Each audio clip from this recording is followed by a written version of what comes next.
Welcome to the Free Birth Podcast, a supportive space for people who are learning, exploring, and celebrating their autonomous choices in childbirth.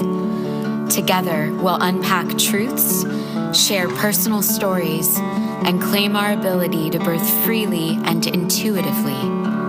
Here's your host, Emily Saldea.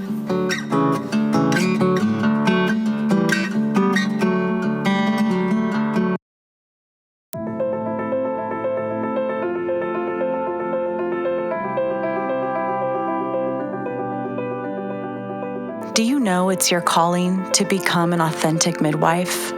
Do you dream of attending women in birth? Have you felt frustrated trying to be a birth worker in the system? Are you looking for a better way to walk with women in total integrity, supporting mother-led physiological birth? Are you dreaming of building a thriving, profitable business as a birth coach? Well, we are thrilled to announce that enrollment for our Radical Birthkeeper School is now open.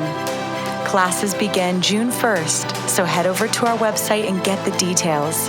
The time is now, and we need you to join us in this birth revolution. www.radicalbirthkeeperschool.com.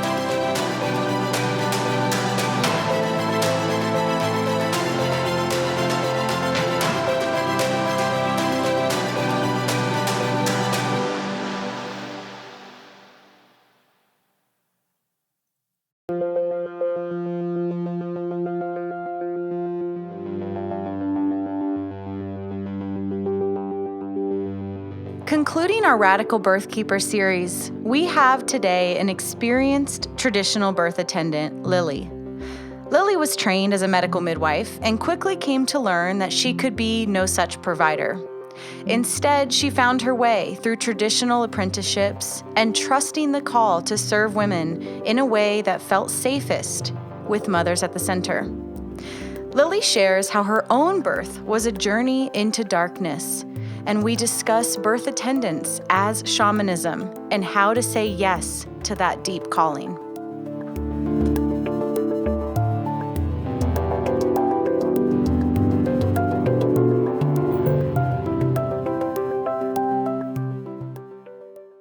All right, welcome everyone. Today we are continuing our series following radical birth workers around the world, remembering that radical just simply means serving women in full integrity outside the system. And so today we have my friend Lilly. Welcome, Lilly. Thank you. Hey. And Lilly is a unlicensed midwife or radical birth keeper here in Colorado. So I'm really excited to be sharing your story, as I don't know you well, but I do know that you serve women all over and in all different circumstances, and that my understanding is that you are really somebody who is willing to receive and support women who are being risked out or pushed out of having supportive experiences in the system, as if that even actually happens. So yeah, I'm excited to hear your story and to contribute to this series of inspiring women to really find their own way, standing with women in full allegiance. Yeah, totally. I know the risk out crowd is some of my favorite, because it's like people who find their intuition in the midst of the crazy birth experience. And so it's I love this. I love attending those births. They're super fun. So let's first do maybe like an overview of what your work is, and anything kind of worth contextualizing. And then I want to go kind of to the beginning of just where this work started for you. And, like we were saying before we were recording, I don't even know if you started in the system and then moved out of it, if you were always a traditional birth attendant. So yeah, tell us a little bit about you. Yeah. So right now, I'm a licensed midwife. I got trained traditionally and then sort of had to decolonize my practice quite a bit. It wasn't that hard, actually, because it makes sense to just trust women's intuition or trust birthing people's way. But right now, I basically attend anybody who needs help. And I haven't had to say no to anybody at this point. Oftentimes it's people who are risked out, people who feel unsafe going to the hospital for whatever reason, custody things, various things. people who've had traumatic births in the past, and then just people who are really empowered and in wanting to birth outside of the system and just not have anybody, just not be violated by the system. And so I started traditionally, actually, I went to a birth clinic in El Paso called Maternidad La Luz when I was 17. And I really enjoyed my experience there, but in hindsight, it's the place I've seen some of the most violent births. I have a lot of issues with the way that that school runs in relation to how it treats women of color and how people learn. I'm really grateful for the experience I got there. It's a really mixed bag, that one for me. So then my last birth there, I think it was on like my 18th birthday, and it was the birth of a 13-year-old mother, and her grandmother came with her, and they walked all the way from Juarez, and the grandmother was a midwife, and they were coming over to the clinic so that she could get citizenship for her baby. And I was like, please catch your grandbaby. I'll be here if you need any support. And it was a super busy day. So it was just the three of us. And she had a beautiful birth. And at the end, the grandmother was like, why don't you come like work with me? We have a lot of women in the kind of outskirts of Juarez that need support. Yeah, in Mexico. And so I left. Part of me was thinking about going on, like continuing on with the school. And then I was like, no way, I don't think I can do the CPM thing. Your hands are so tied. Why even bother? So I went and I worked with that midwife in Mexico for a little bit, who was amazing and taught me a lot of the traditional ways. And then I came back here and I worked with a mountain midwife for a second. Then I just realized that midwifery as we know it today is not a thing I can do. And I've just seen so much violence with it. And even when it's beautiful births and the midwife is awesome, it's really hard for me to not see the imposition of regulations and paperwork and questions and these things as a form of violence. And I would never want somebody to treat me that way.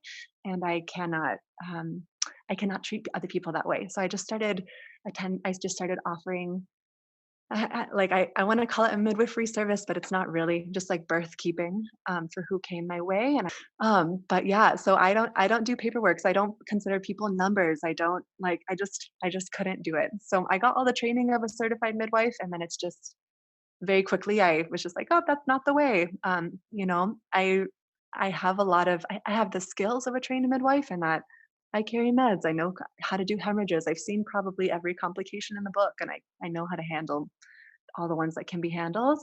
Um, and I almost never have to do anything because when mamas, when birthing people, when pregnant people are in their power, and when they're, allowed, goodness gracious, when they're, not messed with, people know when everything's going okay, and they know when something's going to go wrong.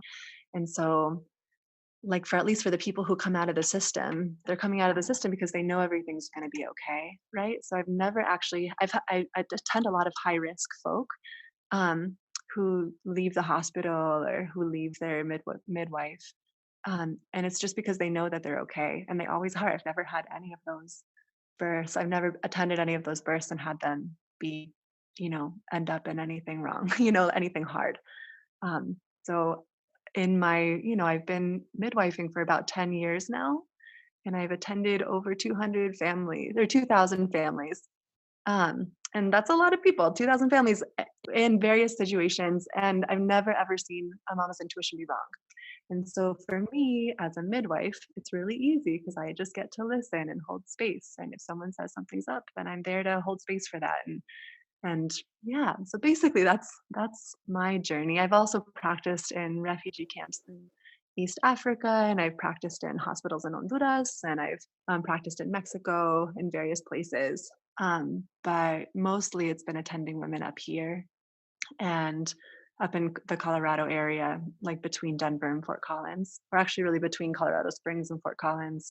And it's been such a blessing, such an honor to attend mamas this way. And so your name just kind of gets passed around, and I guess, yeah. How does that work? Like I had a doula web for a second, but a lot of my doula clients ended up being midwifery people anyways, They ended up just being like, I don't want to go to the hospital right now. And it's like, well, you don't have to, let's stay home. And then we have beautiful home births. But I took it down, and it's just been word of mouth. And I actually don't know how most people get my name. I know that in some circles where they don't support unlicensed midwives, they know that I exist. And I've actually gotten some referrals from some of those midwives even. So it's just random. It's all over the place. That's interesting. Um, Yeah, I mean, that is definitely, if you're willing, I'd like to dive into some of that, like how to be underground, how to serve underground, what does transfers look like, what is even finances, like kind of the nitty gritty of being underground. And and you have a particular layer that you do carry meds, you do carry um, truly like the bag of the medical midwife. Yeah, so that has another layer, I would say, of risk, because worst case scenarios, you are carrying things that very much highlight the medical side. Yes, totally. And I call them my good luck charms because I almost never use them. But because I use herbs more than anything else. I'm a trained herbalist. But yeah, but I do carry them, and I do sometimes give IVs if the birth is super long and the person wants it. But yeah, I don't see those things giving me that much more risk because I don't. No one's ever come and like explored my basket to see what's inside of it. But transporting, yeah, to be like, oh, this person's already had an IV, like, you just be really careful about what you say. um Honestly, in Colorado, my transport rate is almost zero. I have almost never transported it. Let me think. I've transported twice in Colorado, and both were well, no, 3 times. 2 of them were elected, like, the mamas Mhm, just felt like it was a lot, they wanted to be in the hospital, totally fine. I came with them as a doula, mhm. and was completely accepted by as much as any doula is, by the hospitals in Clinton. Like, what's the conversation there of where's the midwife? Where's the Right. Well, so I usually have this conversation before the person gives birth, if I've met them before they give birth, which is not always the case. But wow. usually it's just like, it's not illegal to have an unlicensed birth, or not unlicensed. It's not illegal to have an unassisted birth. Mhm, And they could, oftentimes people also say like, we wanted to go to the hospital, but we just didn't make it in time. Or like, we're mhm. going now because we were in labor and we just had a feeling like it's time to go in, and I just play the stupid doula, and it works pretty Yeah, good. Um, yeah. and and I've never had a person I'm working with like say anything else. Just be like, yeah, they're the doula. They don't know. Mhm, It's all good. And I've never been questioned by hospital staff in any kind of a way. And then I had one family where the placenta was a previa accreta, and there's just no possible way that that person can survive at home. And so we ended up going in, but we stayed at home a long time, and that was but yeah, but it was fine. We started labor at home even, and then went in, and it had a beautiful birth. And and did she have that knowledge about her placenta from medical technology or from yeah, obvious symptoms? she had chosen to get an ultrasound because she had had complications with a previous not previous well a previous pregnancy that she chose to not continue. Mhm, Uh, but she, yeah, so she had gotten an ultrasound and found that the placenta was previa.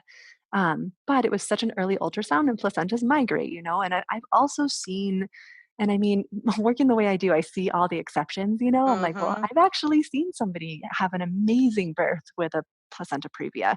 That doesn't mean that it's necessarily a safe thing to do, but again, mama's intuition is always right. This person had a complete placenta previa, and not the person that went in, but the person who I saw give birth.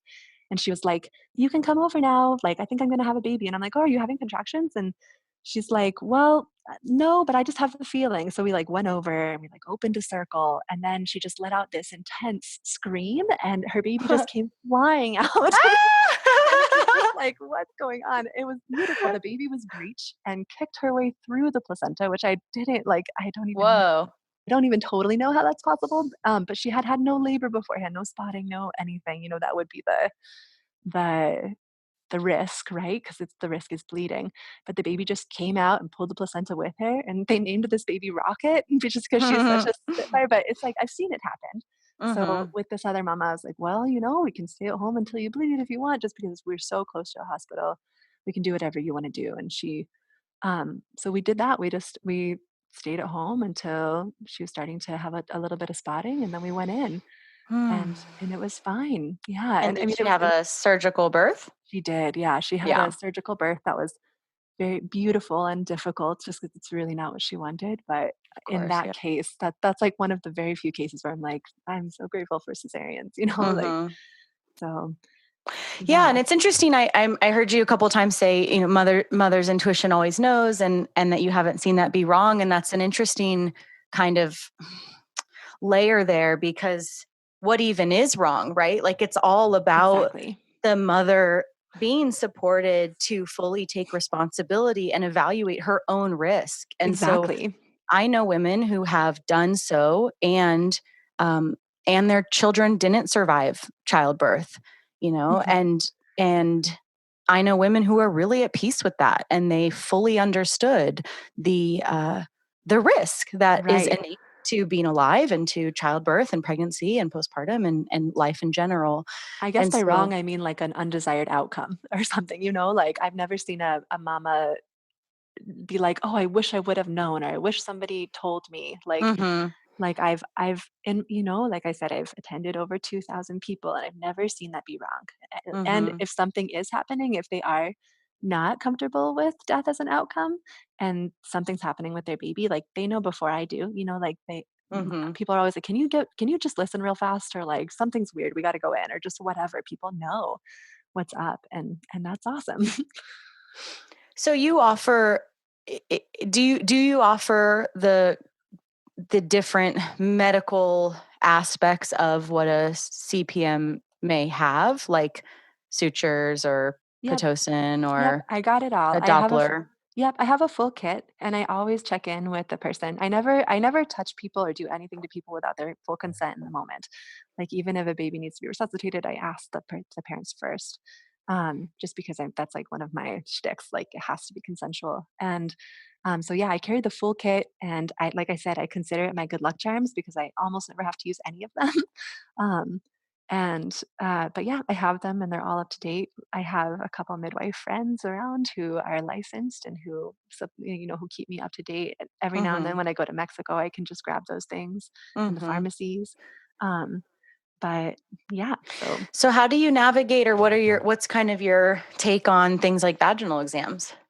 I I think I think there's a place for everything and almost never with vaginal exams. And Mhm, it's really up to the person. However, I always have like I'm always like, cool, if you want a vaginal exam, I'm totally down to do it. But let's talk about this first. Like, why do you want it? What do you want to yeah, know? Like, just because I don't actually believe that vaginal exams are that helpful unless like there's really something going on. I feel like you can tell baby's position just by how the hips are looking or by how the labor is going, and you don't have to like feel necessarily the sutures of the head. Um, mhm, and like I'm okay with all presentations. I love breech babies. I love, whatever. Like baby can come out however they want to come out. Baby will come out. We know that babies always come out. And so I don't and the numbers I just don't see making any darn difference. Like mhm, I personally was 9 centimeters for 3 days. And I know people who've been 10 centimeters for long periods of time. And I mhm. also know people who were like 1 and then gave birth like 2 hours Oh, later. totally. Or like that, who knows if the woman who had the previa was dilated, like who knows. So I just don't Mhm, think the numbers mean almost anything, just because they can change immediately. And yeah, I don't like vaginal exams. I'm happy to do it if somebody wants them. mhm. Um, So how do you navigate the arena of trust, which, I think we would both agree is kind of inherently self-protective to this type of work. So when you are joining, women that you've never met before, or getting, referred to people at the end of their pregnancies, and navigating, like you said, often a higher, air quotes, higher risk population, um, how do you navigate that dynamic? How do you set yourself up energetically or logistically to be self-protective, or smart, whatever is like the right word there for you? And how do you navigate the trust that is kind of needed, the mutual respect and reciprocity and understanding, and like, what does that look like for you as a independent midwife? Right. Well, I always just have the conversation with the parent beforehand, even if they're in labor. I just have a quick little like, "Hey, we're putting all of ourselves at risk. Please, please, if we go to the hospital, just call me a doula." And like, I'm just here, Mhm. like, also this is your birth, and I'm not going to do anything to you. That's not, your decision. So a lot of it is that like it's all in the parents' hands, right? Like you can't like it's all their decision what happens, and I'm just there to support them and perhaps be, like have the herbs or have the meds on hand if they want it or whatever. um so I've never actually had anybody, and even with like, yeah, I've never had anybody, I've never had to worry about that. And I also just feel like, and I don't know if this is the best thing to say because if like encouraging people to step out, but I feel like I just have a contract with spirit where I just say whoever comes to me is who, whoever calls me is who I'm Yeah. supposed to support, and it's going to work out, and I know that spirit will just take care of me. And Mhm. so far Totally. that's been true, and I totally trust it. And like there's been times where other midwives have referred people to me, and then that person is like, actually I think I'm going to go to the hospital, and then they end up having like, a stillbirth or a really hard birth or whatever, and in ways that I'm like, oh cool, it makes sense, that person wasn't supposed to come to me, like they were Mhm. supposed to be there for whatever reason. And It's so yeah, it's yeah, as if we could like really organize around the mother making her own decisions. exactly. And so yeah, Mind basically. blowing. So for me, it's just like I trust, like I am not doing anything, so there's no reason for anybody to be mad at me because I'm not going to tell anybody. Like I don't have any opinions in the place. I'm just holding space Mhm. for what a parent wants, what a birthing person wants, and yeah. So So there's I hear you consistently saying parent and birthing person. Do you work with a lot of I work with a lot trans of yeah, men? I work with a lot of the queer community who doesn't identify on the gender spectrum, or who identify as trans men, or who are just in various like gender fluid identities. And so yes, I do work with a lot of queer folk, and it's great. Yeah.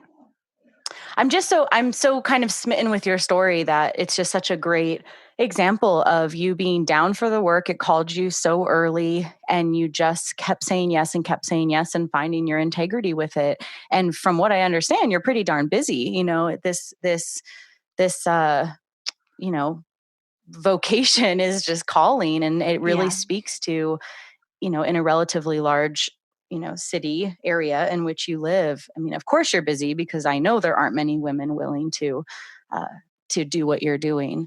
How does that look with the rest of the birthing community? How does all of that work with licensed midwives? And I mean, even though we are in a city, I know the birthing community is still fairly small and fairly tight. Well, I usually they don't the people that don't like me, and it's not like they don't like me on a personal level, they just don't like unlicensed midwives. Yeah, dissenters. Right, and they're mostly the Denver midwives, and not all of them, but they don't like it because the way that the system has been set up for midwives is that if I get investigated, they have to pay for it, right? So they've set up a system where if somebody, if any midwife gets investigated, all the midwives' taxes go up or however it goes. I don't totally understand. Whoa. But it makes sense why they're like, why are you doing this? You're going to raise our taxes. We don't have, we're not getting paid enough as it is. Like, we don't have extra so that you can just be flippant about this, and it's like, Mm. well, totally. And also like I only pretty not only, but I pretty much have like good outcomes, and like I'm not going to get caught. So don't worry about it. Like you don't Mhm. have to know I exist. It's cool. Go do your thing. But I know that there's yeah, like there's an And you're not flippant about it. I mean, the right. fact that you very intentionally are willing to go above and beyond of standing with the people that call on you, with no uh with actively risking yourself to not be beholden to the systems that oppress us and handcuff midwives. Like it's I don't know.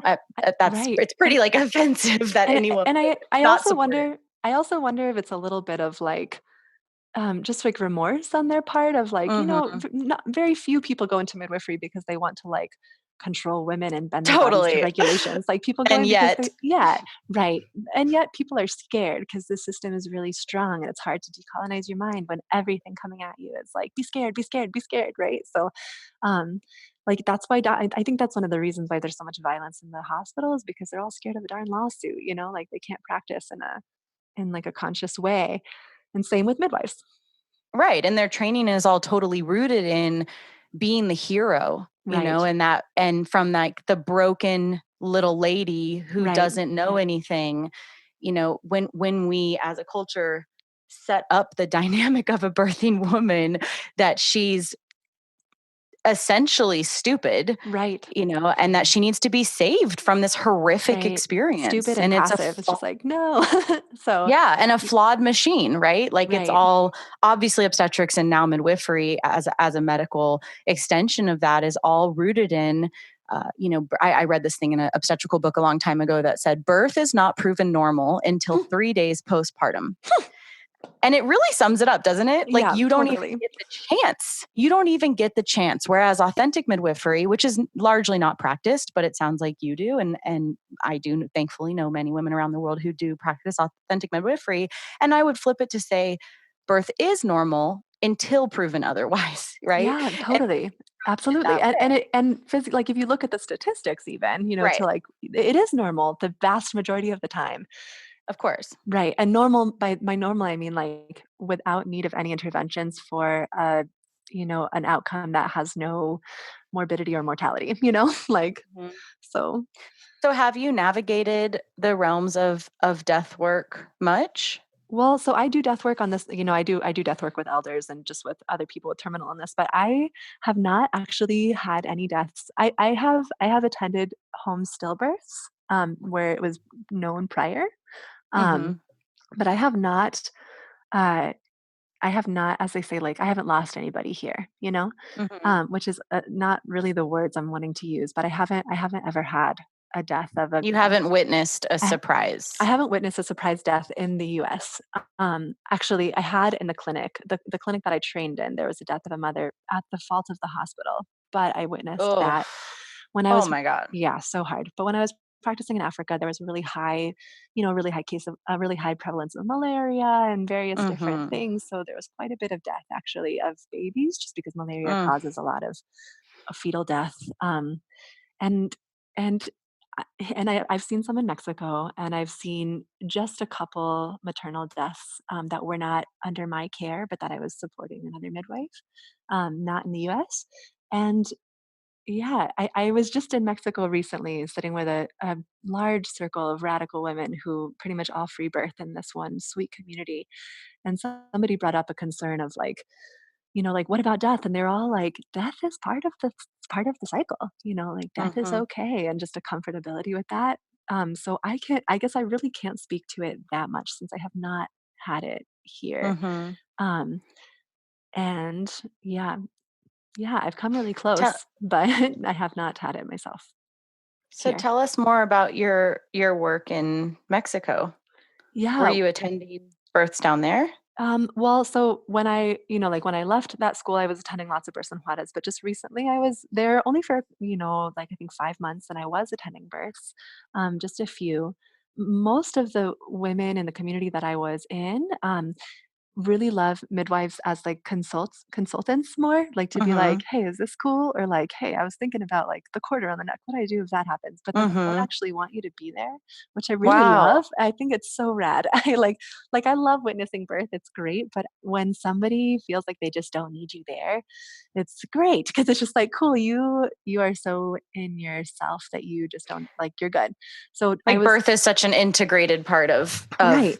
the consciousness. So when you say that most of these women free birth, do you mean they just have their family around and it's just like another day in their life kind of thing? I mean, it's a really big thing, and we tend to like wrap a lot of ceremony around the beginning. But usually in the birth, just in this particular village I was in, yeah, most of the women are just with their partner and their other kids, and maybe their mom or something. But usually Mhm. nobody other than like really close family. And Yeah, yeah, have you ever seen that video? It's a Mexican midwife. She now lives in Brazil. Her name's Nayoli.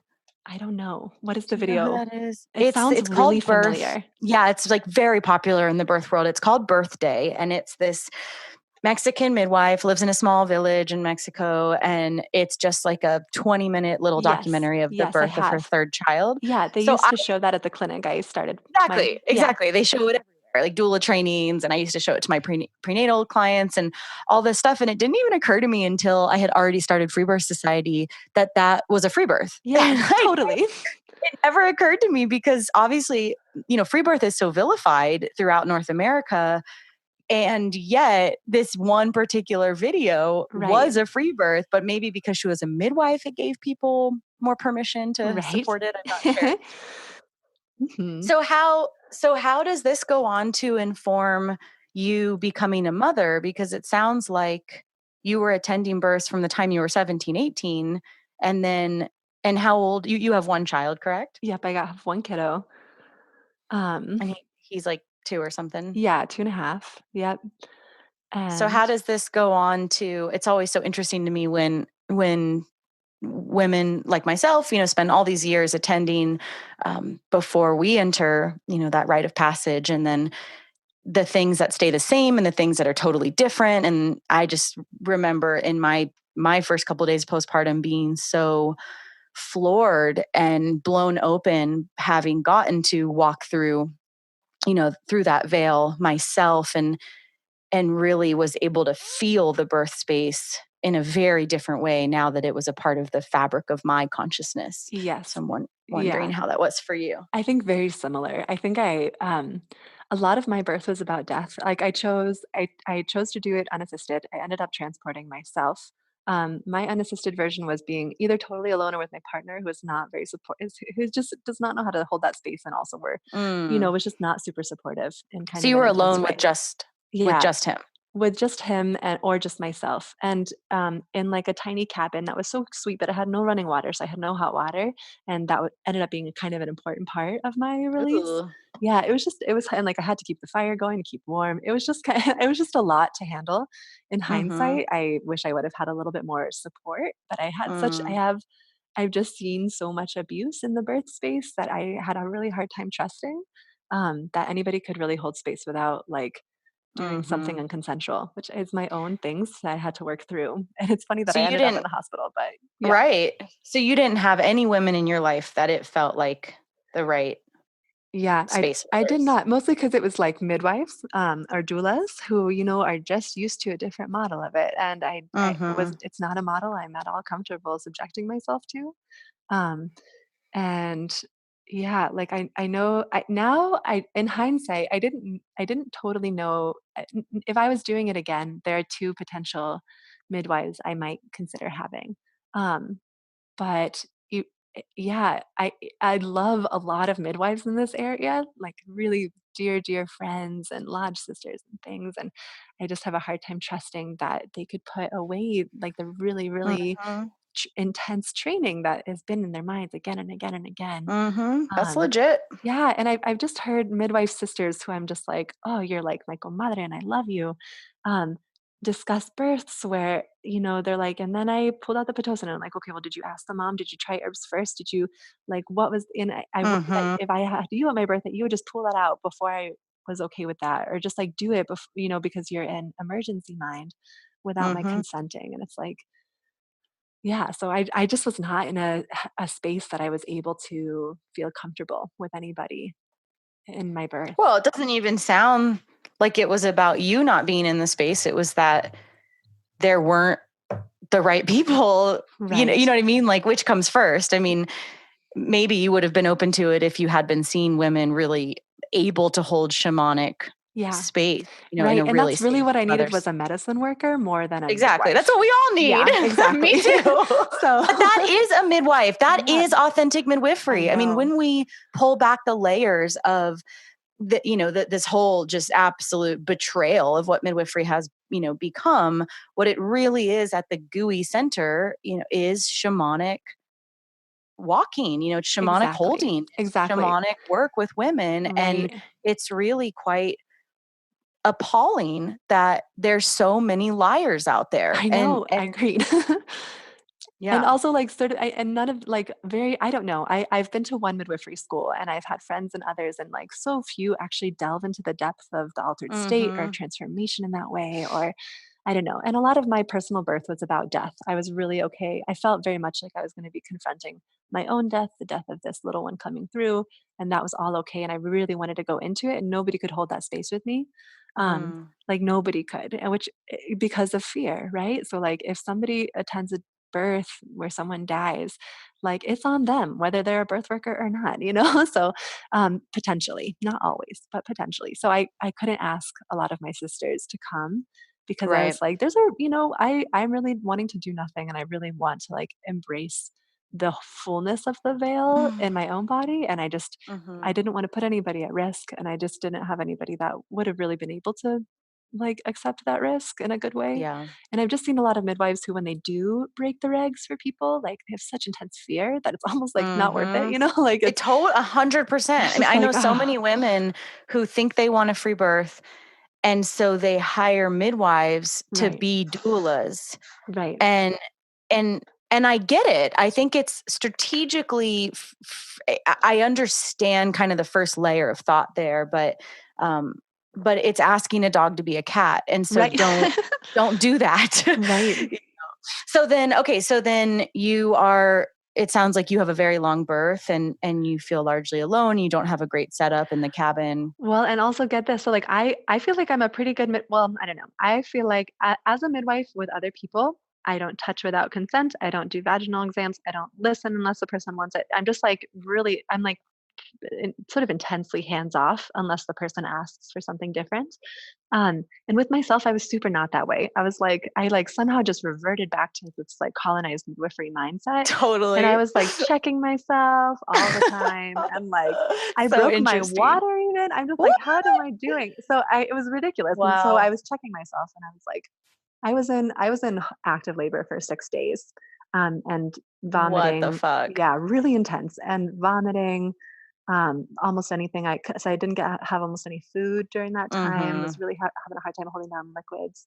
Mm. Um, and I was like 9 centimeters for 3 of those days. And like, it was just very intense. And then was just having an unsupportive partner. I was in a really cold Mm. house. I didn't have any water. It was just a lot. Oh my God, that Yeah. sounds It was awful. just not, yeah. And like in hindsight, I really could have set that up a bit better, but I also just didn't have that many options, or didn't feel like I could really create those options for myself, or that I Right. wanted to. I guess I wanted it to be hard in some ways. I don't really Right. know. Right. Who knows? Yeah, Um, exactly. There sounds like there's a lot of layers to it. there's so many layers, and it was really amazing because we were in the mountains, and like this mountain lion came down and like parted the mist and like said hey, and these foxes came up. So there was a lot of beauty to it, and I had a lot of intense visions. But yeah, it was not, there was nothing easy about anything in that labor.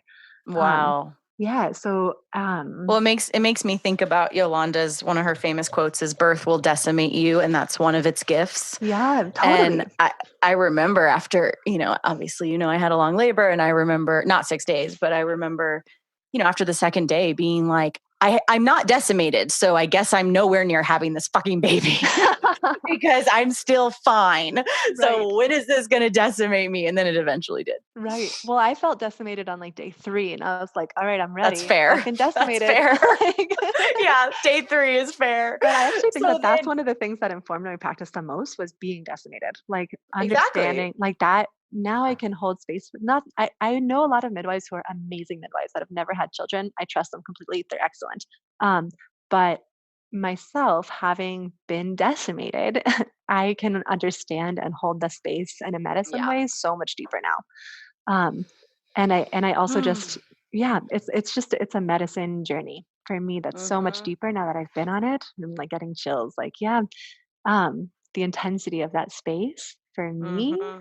was so wonderful, and something that I've seen. It was so hard, and it took so long to heal from, and I'm still sort of processing it all, but I see how much deeper I can hold space now. Yeah, like even just silently when somebody is being I decimated. bet. Yeah. And So, it's a lot of working with the darkness and allying to the darkness right, and processing that, and that it's not obviously all rainbows and butterflies. And right.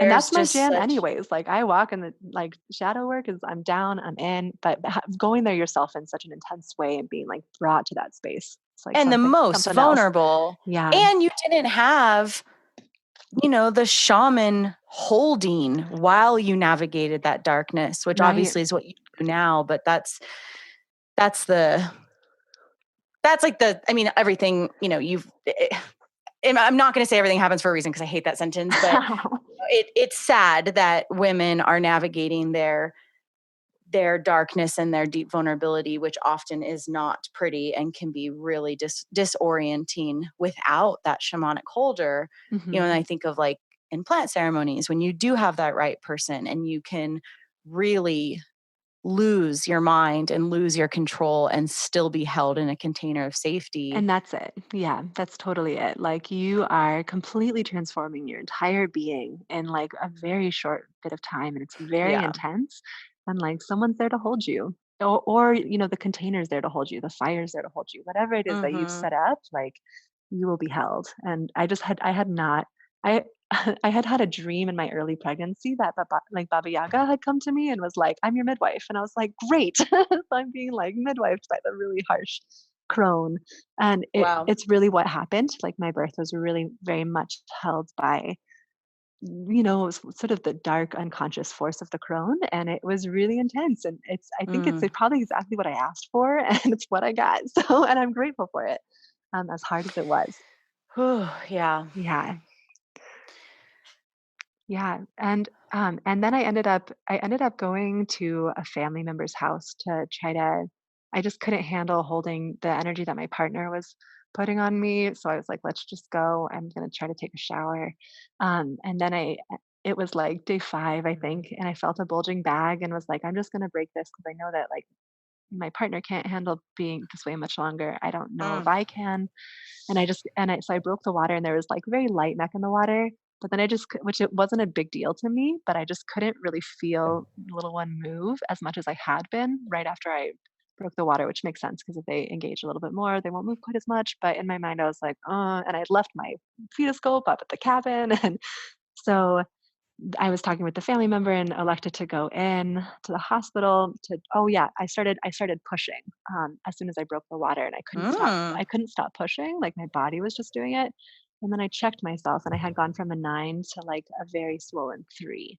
And like if numbers, if you're paying attention to numbers, that's like a very depressing thing, right? And so, but again, numbers mean absolutely nothing really. So, and that's a really common story with survivors. I see that happen a lot where you're like almost there, and then you have to like take 4 steps back and then like reapproach the gate again and again. Well, you're like rewriting your whole relationship to it. Right. And so, so I ended up going in because I was thinking like, if I'm pushing and I'm just going to push till I'm closed, then like baby might be distressed and I might need to get like an epidural to stop pushing because I just can't stop. That's exactly why I went in. Yeah, totally. I know. That's crazy. Yeah. We have a mutual friend that attended your birth, and she was like, "Oh my God, your birth sounds so much like Emily's." And I was like, "Yeah, totally." But so I went in and I was like, "Y'all, I just need an epidural. I'm declining everything else." And then I saw that it was fentanyl, and I was like, "Hell no, I'm not giving my baby fentanyl." I asked actually, I was like, "Epidurals aren't fentanyl, are they?" And they're like, "No, no." And then they brought out the little pack, and it said fentanyl What did right you on think? it. What did you think they were? I don't even know. I thought it was something else. I thought it was more just like a spinal block. I don't know why my brain was just. But I didn't. Well, it's both. I mean, first of all, 5 days in labor, you're allowed to not think straight. Yeah, totally. But also, for anyone listening, let's make sure they know that an epidural is local anesthesia with either Stadol, fentanyl, and it could be paired with morphine as absolutely. well. So I had asked if there was, any narcotics or opiates in the epidural. They said no. I asked if it was. Oh my God. No. And my family and my partner both have like really strong histories of opiate addiction and narcotic addiction. And I was like, there's no way I'm giving my baby this. Like, I don't give a shit if I have to do something, whatever has to be done. Like, I will not take this. And so, the midwife that I came in, and the midwife that was on the CNM, I was like, yo, and the midwife, I know what's happening. This is what's going on. I'm declining all of the shit because my water's broken. I whatever. I'm just declining it all because I know I'm okay. You're welcome to listen to baby with a fetoscope for, some time. But then I just need to hang, or then I probably need to go home. And she was like, well, because there's neck in the water, you can't go home and the insurance won't do it. And I know they told you that too. And it's maybe not true. I don't totally know, but they said my insurance wouldn't cover it. And no, they never told me that. I don't know, but they said they're like, insurance won't cover it if you leave. There's meth in the water. You have to stay because it'd be against medical advice or whatever. So I was like, okay, well, I'll just stay and decline everything and just do myself in this stupid room. And so, And wait, hold on real quick. So what was the thing that brought you in? Was it the I the was, feeling, it the was, epidural, it, needing the epidural? yeah, because medically I was like, okay, been in labor 6 days, water's broken, light mech. You don't have a fetoscope to check baby's heart. Again, I'm like, first, all of a sudden I just revert back to like really medical midwife mind, which I never ever do with other people. Mm-hmm. But yeah, which I'm just like, why did you do that? But it's just, I think it was kind of the last decolonizing. They asked me to pee in a cup, and I asked if it was for protein. I was like, well, my water's broken, so I'll have positive protein, and I'm declining any antibiotics. And they said, yeah, it's for protein. It ended up that they were trying to drug test me without telling me, which I like wasn't on any drugs. I would have happily peed in a darn cup. They ended up calling CPS on me later for that. They're like, you declined the drug test. And like, you never told me you were giving me a darn drug test, but it's a good thing to know now for people going in. Um, but I ended up just like hanging in the water on basically knee chest for a while until I could kind of stop pushing. And the midwife that was on was really respectful. She was like a German woman, and she was very, very respectful. And then at the final end, it was a change of shift, and it's always the story. It was a change of shift to a midwife that has been kind of like jokingly called the worst midwife in Colorado. Like the worst. Yeah, I know. I'm like, No. oh, of course, this is the person that I get. I've heard so many stories since with this particular midwife, and they've all been hella dramatic. Um, she was like, "Why don't you get on your back and let's just have this baby?" And I was like, "Well, I'd really like to try maybe hands and knees or, squatting." And she's like, "Well, you have to do it on the bed." And it's like, "Well, I don't know. It's really, they didn't put any bars up or anything." And so it felt like I was going to fall off. And I was like, "Well, Mm. I'd like to try it here, and once I can feel that baby's coming, I'll get up on the bed so you can see what's happening if you want." And it was just like, no. She was touching me without my consent a whole bunch. It was extremely violating. She had her fingers all up inside my body after I was telling her, Oh, "Please don't. That's traumatic. Please don't do that. That hurts. I don't care if I tear. It's okay." And she's like, "You do your job. I'll do mine." oh my It God. was so, yeah, it was felt extremely violating in all the ways. And And your partner is my just partner's just kind of watching. zonked out next to me, not helpful at all. Wow. And granted, he was really sleep deprived, but also he's just a different kind of a human. Doesn't totally know how to hold space for that kind of stuff. Mm. It is what it is. Um, but yeah, You're not with him anymore. I am in the process of leaving him right now. So Okay. Because I was yeah, like, how do you bounce back from that, man? yeah, That's it was some serious betrayal. yeah, it was extremely hard, and especially, like, as a midwife, to have, like, that be what my experience was so Right. disappointing, and also, like, really good medicine for me in some ways, I Mm-hmm. guess. And but yeah, baby was born. I like immediately grabbed him and like pushed off the pediatricians. I was like, "He's crying. He's totally fine. Look, he's latched. Please don't touch him. Please don't touch me. All is good. I'm declining everything." And so then, like 5 minutes postpartum, I have like the whole pediatrician team come in and telling me how I'm killing my baby because I'm doing a lotus birth.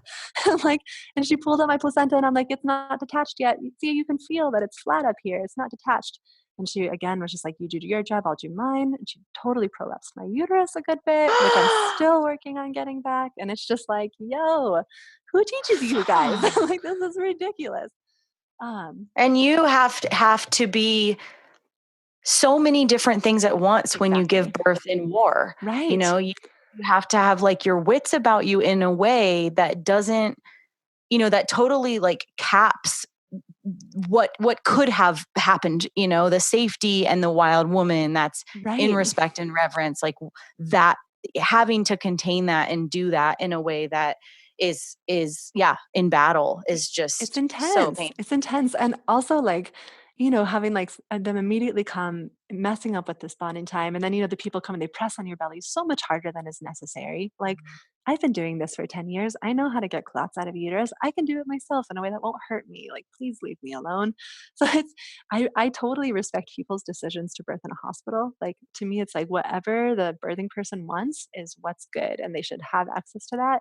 But it's hard for me to ever feel like a hospital birth cannot have violence in it, because it's like, even if you want it, like, do you really want somebody coming and like causing you pain that's not totally necessary? Do you really want somebody coming in and telling you what to do when it might not be the right thing? Do you really want, it's just like, is that really what you want?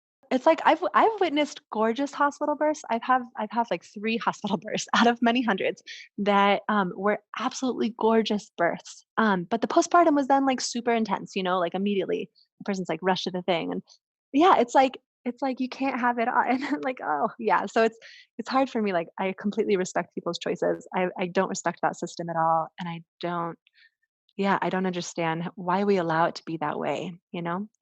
So Yeah. yeah. I don't know. I don't know if that's like how can you respect someone's choices and not the system that they're choosing when we can pretty safely assume they aren't aware of how much abuse and violence is about to happen to them and their child? Totally. But I also know that for some people, their homes aren't a safe place to give birth either, right? So it's like, what options do they have if they don't have a community whose homes they could birth at? And it doesn't mean it's like better or worse or anything's. It's like just like that we live in a very broken system. And so it's like there are many choices and the vast majority of them are very broken and have an element of violence towards the body with a womb in Yeah. it. um, midwives that practice in this way, in the way that I try to practice and the way that some midwives around here try to practice, like to me, that's the only way I've seen Mm, that doesn't have violence. Um, and I, and you have to have some little parts of it, which is like you have to have a place to birth in. And granted, I've helped babies come out in totally. cars and tunnels under the city and various different fields, but also like a place to do your postpartum, a place to, Hmm. it can be complicated. But which is why the vast majority of the time I have like a birthing person in my house. Like I have so many people give birth in my house. But yeah, go on. And I think it makes it more complicated that most people going to birth in the system have no idea what's about to happen. Right. They've already like resigned themselves to being treated this way. And that's what it is. It's like I think people do sometimes have an idea because we see on TV like the pooling and the intensity and whatever, that ridiculous idea of birth that we have. And and people are just resigned to it. They're resigned to giving their power up to the medical system because it's what's best. Like what? Mhm. Like it goes so much deeper than birth. Like we have to Mhm. I'm using the word decolonize, but it's existed in pre-colonial times as well. We just have to like really detox the fear out of our system and regain the idea that we deserve to be treated without violence as a female body. Like, good Lord, like this whole system is based on violence towards the female body. So Mhm. it goes so much deeper than even just birth. It's like all of our gynecological things. It's like people do know and they've just already resigned themselves to being totally treated that way. Like it's very, very sad, which is why I really love what I do for work. And I Mhm. love when people leave. Like I've had a lot of hospital walkout mamas and it just makes me so excited because it's like, cool, you're finally realizing this, that you deserve so much better than that. Yeah, so you said at the beginning of this that sometimes you get called in labor to go attend. Tell me Actually, about that. pretty often. I probably have as many people that I don't know before if they're at their birth that I do know. It's about half of the people that I'm attending right now, and or just in general. And usually, it's that people are in the hospital being made to do a decision that they know is not right in their bodies. Like I had one mama who was a fourth time. This is her fourth baby, and she had birthed all the other ones in the hospital, but totally natural, super beautiful. She really enjoyed those experiences. And they were going to give her a cesarean for low water, or no, because her waters had been open for like too many days or something silly. And she literally walked off of the operating table, pulled out her IV in her darn hospital dress, and just like walked out, which I love. And Wow. so I get a lot And of she those. just happened to have your number in her back pocket? She had like a medicine friend who goes to Sweat Lodge with me sometimes, and Mm. who actually had been to a Sweat Lodge with me one time. And the medicine person like sent out like a group call, and was just like, "Can anybody support this mama?" And I was like, "Yeah, Mm. totally." Ended up having like the most gorgeous birth. We were like, was like surrounded by sisters, and we were all drumming because we knew these certain medicine songs, and the baby like came out during like the Mashika butterfly song, and just like Hmm. it was beautiful. But regardless, and a lot of them want to birth in birth centers or with CPNs, but then they get transferred to the hospital. And I Mhm. think that probably the two most common things are post-dates and oligo, which is like low waters, Mhm. um, which I just don't believe in either of those things being a problem Or because I've just breach. done. Yeah, or breech or twins or whatever. But there are people who like wanted to do the semi-natural thing with like a CPM or a birth center or whatever. Don't get me started on birth centers, but Oh. I just, and then they get transferred and they're so disappointed that they try to look for an alternative and just decide Mm. to stay at home. So you live your Yeah. life pretty much on call then, huh? Yeah, I do completely. I'm almost never off call. Yeah. Wow. Which is fine. It just means Totally. I have to stay in the lowlands to get my nature time. But Mhm. Wow. I guess I'm wondering if you just have any kind of message for the women out there who are serving, but they are still in the system and they're trying to, like I told you before we were recording, I work with a lot of women who are doulaing or midwifing in the system, and they just are afraid. They're afraid of the social backlash. They're afraid of finances. They're afraid of the risk. They're afraid of all these things, and so they're really challenged by kind of what their next move is, but they're sick of seeing the violence and coming into an awareness that they're actually enabling it by right. participating in it in one way or another. And so yeah, I just wonder what you might say to those women out there. Oh Lord, it's hard to think of anything without being just like super cheesy, Go and for just it. be like, I think just like completely follow your heart and trust that spirit's got you, and just like put a prayer into the universe that like send me the people who are supposed to be with me in a good way, and I will give them the best care, which means not holding regs above who they are, not holding regs above someone's body, and the more of us who can practice this way, the more support and protection there is for all of us, and Mm-hmm. the better care there is for birthing people, and the more we can shift this paradigm completely. And so I have felt completely safe in my practice, and I've been practicing for 10 years now, and so you can do it.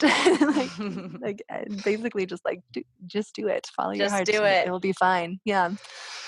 Well, thank you so much. I really appreciate your time and your stories and your energy and your devotion to this important work. Yeah, same. Thank you. That's it for today, everyone. Join us next week for another episode of the Free Birth Podcast. Thanks for joining us, and remember, your body, your choice. Lots of love.